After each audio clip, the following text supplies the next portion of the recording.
do to the best of my ability. And I think that that is in part because, well, you should always try your best on things, but it's also because I have an issue with being seen doing something wrong.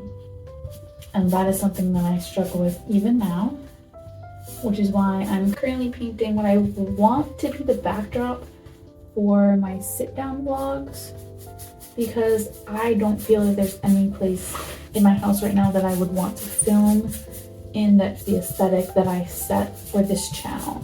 Now, is this necessary? No. But am I stressing over every little detail right now, even though I haven't really even started filming? Yes. It's okay, it gives me something to do, I suppose, but I definitely don't know how this is gonna work out. I think it's normal to be nervous about starting these kinds of things.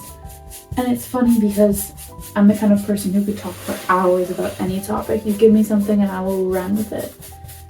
And the things that I'm speaking about on my channel are all things that I'm very passionate about and enjoy studying in my free time, or their lived experiences, depending on what it is that I'm talking about. And that's why I started this channel. I didn't start it to make money. I didn't start it just to say I do content creation. I've always felt as though I might want to start a YouTube channel, but I always shied away from it because filming, editing, all that stuff. And I've had enough of saying maybe next year. And that's why I decided to start. And you know what, if it doesn't work, I'll delete everything and move on. But I think I'm worried about having too many followers. I'm worried about having not enough followers. It's funny that I'm somehow able to simultaneously be worried of how many eyes are going to be on me, while also worrying, oh my gosh, what if my content doesn't reach everyone? Well, then I wouldn't have to worry about people judging me. And, oh, I'm worried about the number of people it's going to go to. Even if only one person were to see it, that's still one person who is sitting there and choosing to watch my videos, choosing to stay up to date on my life when they have their own life.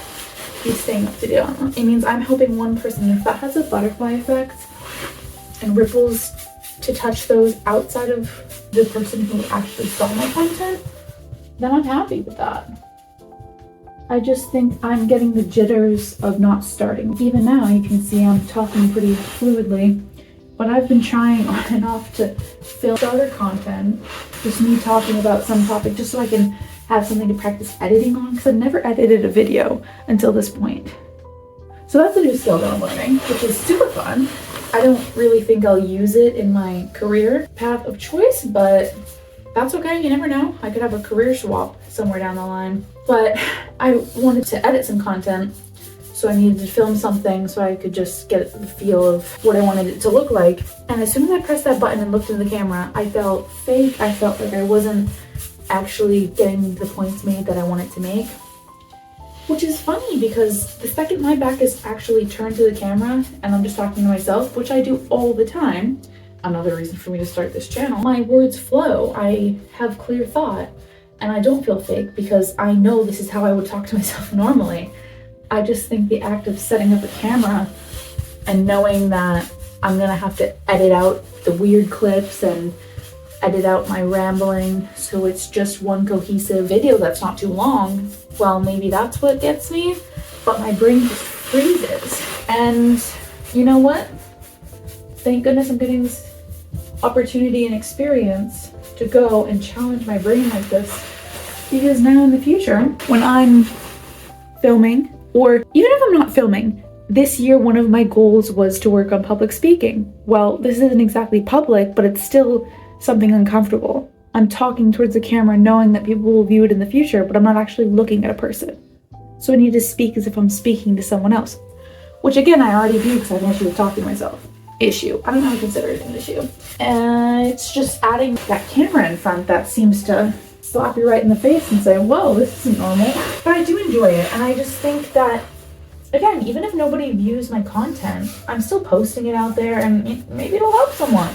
Maybe it won't. And if it doesn't help anyone and if no one ever sees it, that's also okay with me, because then I'll have a digital journal that I can go back on. I will have learned how to edit, how to film, how to create content, how to manage my time. Time management is a big one because I have about 3 different large projects going on right now, plus the new job that I'm about to start has a rotating schedule of 6 to 8 weeks working, no days off, and then I'll get 1 to 2 weeks off, and those 1 to 2 weeks is when I'm gonna have to be working on all of my other projects. So that is going to be a fun experience, to say the least. Fun being used subjectively, but you know what? It is fun when you challenge yourself. At least I enjoy challenging myself to an extent. You won't find me hopping out of planes anytime soon, skydiving. That's not the kind of challenge I want to get into. But if I say, oh, is this something I kind of want to try? Then I'm going to try it at least once. And I'm the kind of person who wants to put my all into things. Because if someone's going to see my work, if I'm going to see my work, I want to know that I put my all into it. I put my heart and soul into that work. And I want that perception to be given just by looking at it. I want people to be able to tell, oh wow, she put her heart and soul into that. She put the effort, she put the time. And that's why I do these little things like paint this poster board. I found this thing a long time ago. On the flip side of it is a giant landscape painting that is not finished because I lost a bit of momentum on that. Maybe I'll finish it one day, maybe I'll completely start over, and either way, that is okay. It's honestly pretty beautiful to look at as it is. I'm going to do hopefully some batch filming tomorrow. I have a 4-hour-long car drive.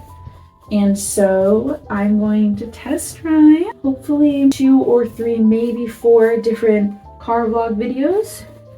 I've already decided what I wanted to talk about, although we all know that sticking to that might be a little bit difficult for me. But that's okay. I'm so excited. Because especially when I'm driving, I like to talk and think, and it puts me in this deep headspace. So I think some of my best videos will be those car vlogs where I'm just sending that energy out and in my deep think space. It was good to be able to say, oh, I do have a YouTube channel. Here you go, here it is. Also, I'm doing this other thing. I'm doing content creation. Honey, you get that. And I feel that way with any project I decide to take on. No. Do I have to be doing this? No, but it adds something to my life, and that's an amazing and great thing. Right, because you live once and you want to add as many interesting little details to it as possible. That's my 2 cents on that matter. I might need to do multiple layers. Let's see. I just want these as well up here, which is okay because we can always go back. Sometimes you just need to throw things in the trash all the time. Hopefully this is not one of them, because that would just be so sad. Where's the fun in that? Take a look. We'll see if we end up using her or not.